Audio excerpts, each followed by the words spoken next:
নাসিরউদ্দিন পাটোয়ারি নামের এক বেয়াদব একটা বদমাইশ ছেলে, সে তার মুখের কোনো লাগাম নাই, সে যা ইচ্ছা তাই বলে যাচ্ছে। সে শুরু থেকে সে কথা বলে যাচ্ছে আমাদের নেতা সম্পর্কেও বারবার সে বিরূপ মন্তব্য কটূক্তি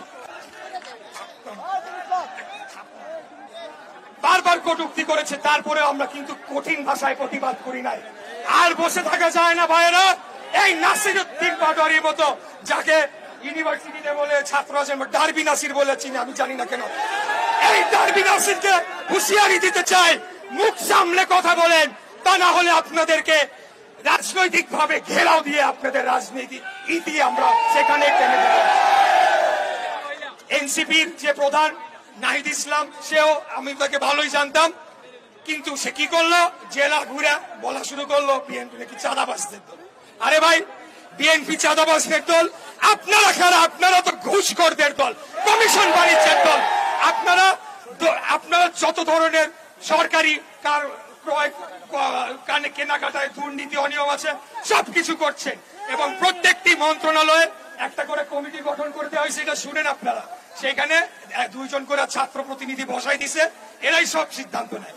এর মধ্যে বিশেষ করে উল্লেখ করতে হবে জনপ্রশাসন মন্ত্রণালয়, ওইখানে আসিফ নাহিদ 2 জনে ছিল, নাহিদ পদত্যাগ করছে, এখন আসিফ আছে।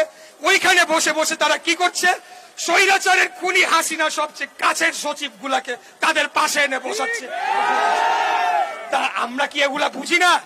আমরা তো দীর্ঘদিন আপনাদের প্রতি মায়া মমতা দরদ দেখিয়ে কোনো কথা বলি নাই। আমরা আমাদের সহযোদ্ধা জামাতের বিরুদ্ধে বহুদিন কোনো কথা বলি নাই। তারা ৭১ গণহত্যা হয়েছিল নাকি হয় নাই? তারা ক্ষমা চাইছে? তাদের বিচার হয়েছে? আমার মা বোনদের ধর্ষণ করছে, সেটার কোনো দাম নাই।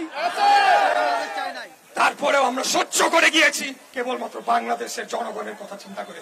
আমরা শেষ কথা বলতে চাই, আমরা রাজপথে ছিলাম, রাজপথে আছি, কখনো আমরা বের হই না, আমরা প্রয়োজন মনে করি না। কিন্তু যখন আমাদের নেতা ডাক দিবে, তখন বাংলাদেশের রাজপথে তিল ধারণের ঠাঁই থাকবে না। এই বর্তমান এলজিআরডি উপদেষ্টা আসিফ, তার মুরাদনগরে যে ধরনের বর্বরচিত একটি হত্যাকাণ্ড ঘটনা হয়েছে কিছুদিন আগে, 3 জনকে হত্যা করে পিটিয়ে মেরে ফেলা হয়েছে, একটা মহিলার এখনো মাথার মগজ বের হয়ে রয়েছে।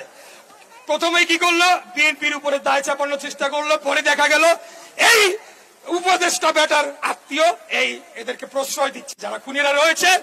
আমি বহুবার চেষ্টা করেছি বিভিন্ন সংবাদ মাধ্যম গণমাধ্যমের সাথে কথা বলে, যে ভাই আপনারা যান কি ইনভেস্টিগেট করেন। গণমাধ্যম এখনো স্বাধীন হতে পারে নাই, তারা এখনো ভয় পায়। আগে ভয় পাইতো হাসিনারে, এখন ভয় পায় এদের। তো ভয়টা কিভাবে আসলো? Mob justice. এইসব মব জাস্টিস নিয়ে আর কথাই বলবো না। যেখানে মব দেখবেন সেখানেই তাদের উলঙ্গ করে তাদেরকে উচিত শিক্ষা দিয়ে তাদেরকে বাড়িতে পাঠিয়ে দিতে হবে। আপনারা রাজনীতি অনেক দূরের কথা, আপনাদেরকে প্রাইমারি স্কুলে পাঠায় দেওয়া দরকার।